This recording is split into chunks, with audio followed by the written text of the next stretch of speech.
So a group of students were spending a week at a Trappist monastery, and at the evening meal, as they were enjoying the silence and this wonderful, delicious bread, one of the students blurted out, "Hey, did we make this bread, or did somebody give it to us?" To which a wise old monk responded, "Yes." Isn't it true? Everything is a gift. Isn't it also true that the best lives are those who work creatively with the gifts that they have been given and make of their life a gift for the world? We might abhor our dependence, but isn't it true that we're all dependent upon God for every breath and heartbeat of our lives? Our American society teaches us to be self-sufficient, self-made men and women, but all of us are more dependent than we would ever want to admit to ourselves.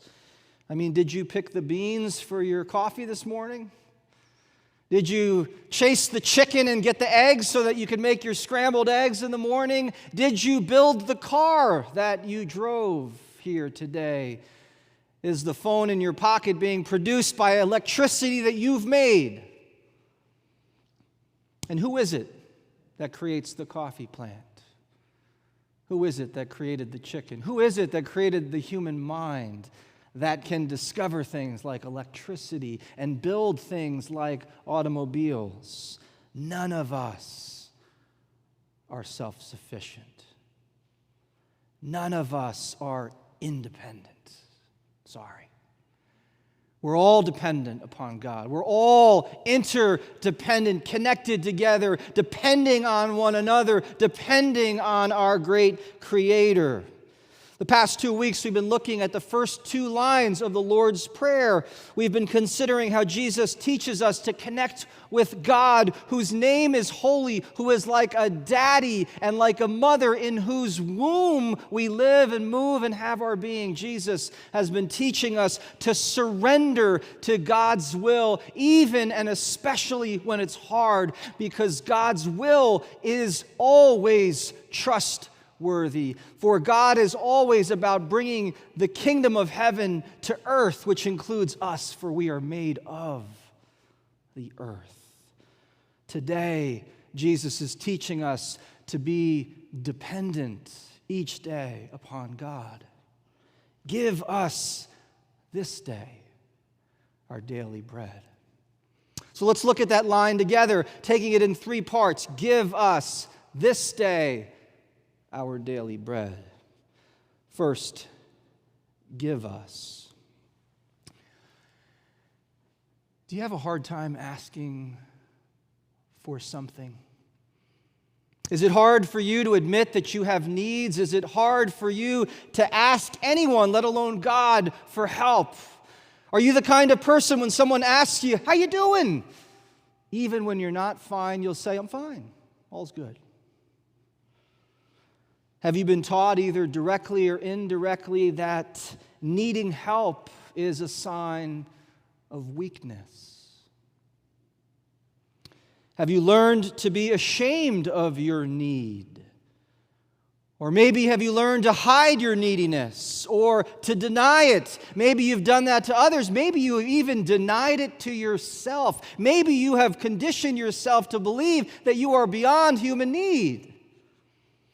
Well, let me confess, this is a personal struggle of mine. I have struggled to acknowledge my needs with God, to ask for what I physically need, to ask for what I emotionally need, to ask for what I spiritually need. It's been hard for me to ask for help. And you know what's worse? Because of the role that I play, I've couched all of this in spiritual garb. Who am I to ask God for what I need? I don't even know what I need. I've told myself that. Or I've said, maybe you've said it as well, how can I ask for something when there's so much need all around us?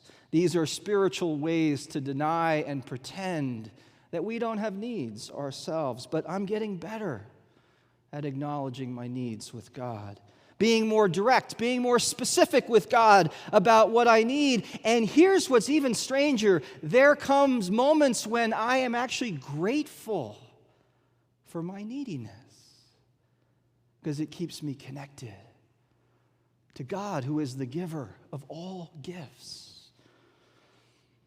Plato said we are fired into this life with a madness that comes from the gods. Julian of Norwich said there is within each of us this longing that God has created that only God can fill. Our longing is our inner GPS. It's our God positioning system.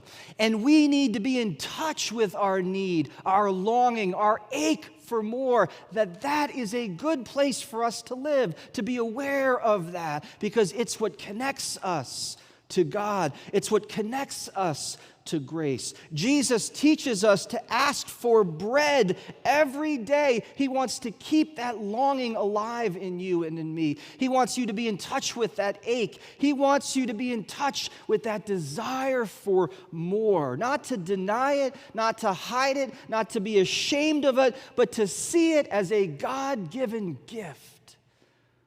A GPS leading you and orienting you towards grace. As Christians, our goal ought never to be eradicating our desire. No.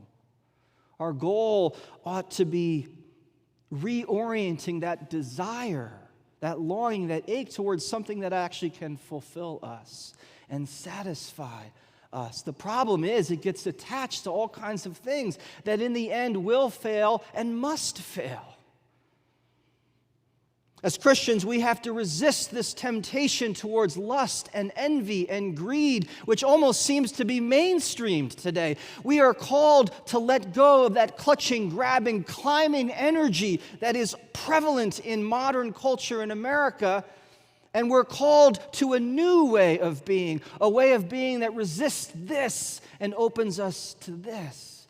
A willfulness transformed into willingness to receive life as a gift, to savor it, to give thanks for it. Feel the difference of energy when we can move into this posture. The quality of your life will be different, radically different.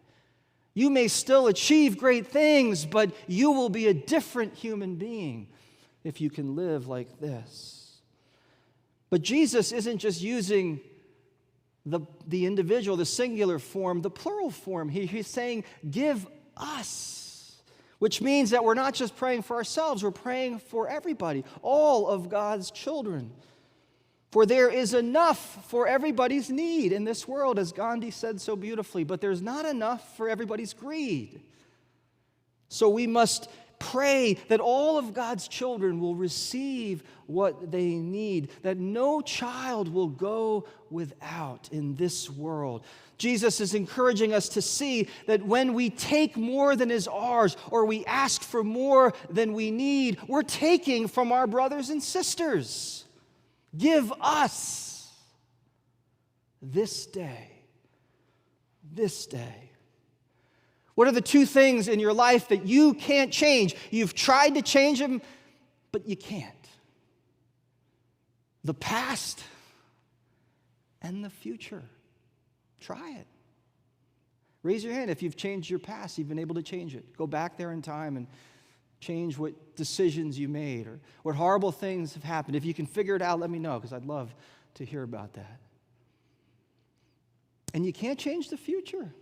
You can't. You can't go ahead and fix everything up front to avoid the journey between now and then. But what you can focus on is the present. What you can change is the present. And you know what? The people who live the healthiest in the present are those who are integrating, recycling their past, finding creative ways of learning from their past, and those who have a vision, an aspiration for their life. They're moving with conscious intention towards the life that they long for.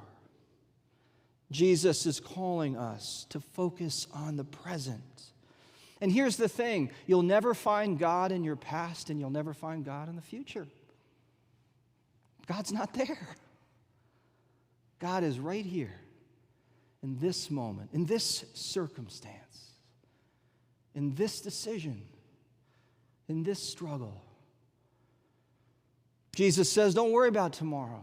Tomorrow, believe me, there'll be troubles that will come tomorrow. But focus today. Focus on today's trouble. That is enough. Now, every spiritual guru in the world says be present. It's like a buzzword now. But have you ever tried to be present to your life as it really is? Without going back to what you wish it would be again, or without going to the future what you hope it will be? Have you ever actually been present to your life as it is? This life, this moment, this spouse. It requires robust vulnerability. Because in order to be present, we have to be open to life's imperfection.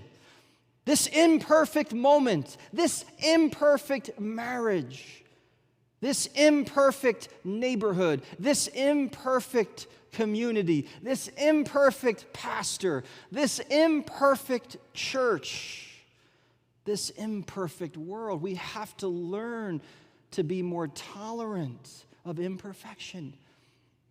We need to recognize it's part of the present moment. To see life as it is, as it is. In the 12-step program, they have a saying, one day at a time, which is, again, easy to say, so hard to do. It is hard to take one day at a time.